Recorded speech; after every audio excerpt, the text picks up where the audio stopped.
স্বল্পমূল্যে ব্যবহারিক বিজ্ঞান শিক্ষায় সকলকে স্বাগতম। আজ আমরা কয়েকজন শিক্ষার্থীর শারীরিক ক্ষমতা পর্যবেক্ষণ করে দেখব। এজন্য আমাদের লাগবে একটি সিঁড়ি, একটি পরিমাপক ফিতা এবং একটি ওজন মাপা যন্ত্র। এই কাজটি করবার জন্য প্রথমে আমরা সিঁড়ির সংখ্যা এবং একটি সিঁড়ির উচ্চতা পরিমাপ করে দেখব। 1 2 3 4 5 6 7 8 9 10 11 12। তাহলে সিঁড়ির সংখ্যা পেলাম আমরা 12। সাদিকা, তুমি একটি সিঁড়ির উচ্চতা পরিমাপ করে দেখো। এখানে আমরা দেখলাম একটি সিঁড়ির উচ্চতা 12.7 সেন্টিমিটার।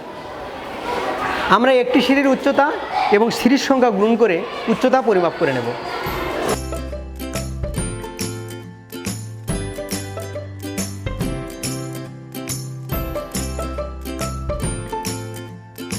প্রথমে তোমাদের মধ্যে একজনের আমরা ভর পরিমাপ করব এবং সে যত দ্রুত সম্ভব উপরে উঠে আসবে আমরা সেই সময়টি নির্ণয় করব। আসো, একজন আসো। কে আসবা? রাফিয়া, তুমি আগে আসো। আসো।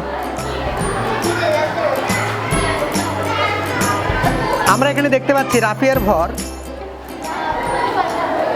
45 কেজি। আমরা প্রথমে একটি মেয়ের এই সিঁড়ি দিয়ে উঠতে কত সময় লাগে তা আমরা স্টপওয়াচের সাহায্যে পরিমাপ করে দেখব। রাফিয়া, তুমি যত দ্রুত সম্ভব সাবধানে উপরে উঠে আসো। 1 2 3।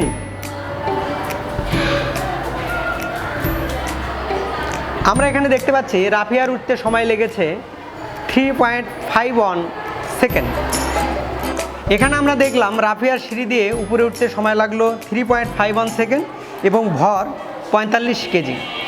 এবার আমরা সাদিকার ভর পরিমাপ করে দেখব এবং সাদিকা যত দ্রুত সম্ভব সিঁড়ি দিয়ে উপরে উঠতে কত সময় লাগে তা পরিমাপ করে দেখব।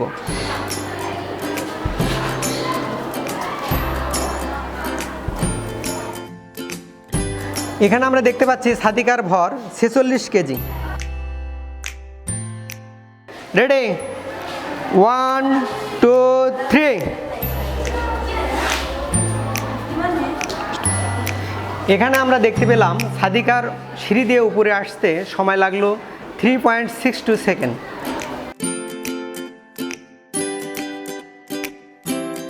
ঠিক একইভাবে আমরা লাবণ্যর ভর পরিমাপ করব এবং যত দ্রুত সম্ভব সিঁড়ি দিয়ে উপরে আসতে কত সময় লাগে তা পরিমাপ করে দেখব। লাবণ্য, আসো।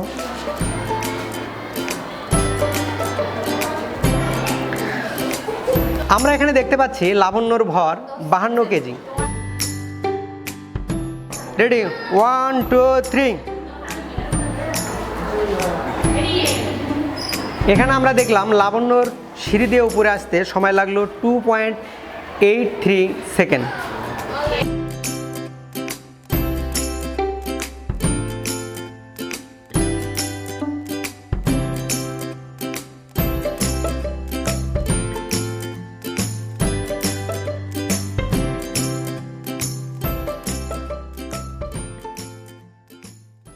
প্রথমে আমরা রাফিয়ার ক্ষমতা হিসাব করে দেখেছি 191.48 ওয়াট।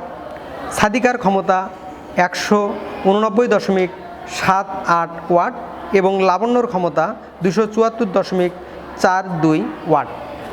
তোমরা কি এখানে একটি মজার বিষয় খেয়াল করেছো?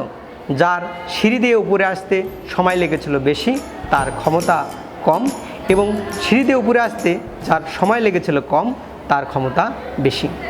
বিজ্ঞানের এমন মজার মজার এক্সপেরিমেন্ট পেতে তোমরা কিন্তু আমাদের সাথেই থেকো। এতক্ষণ সাথে থাকবার জন্য ধন্যবাদ।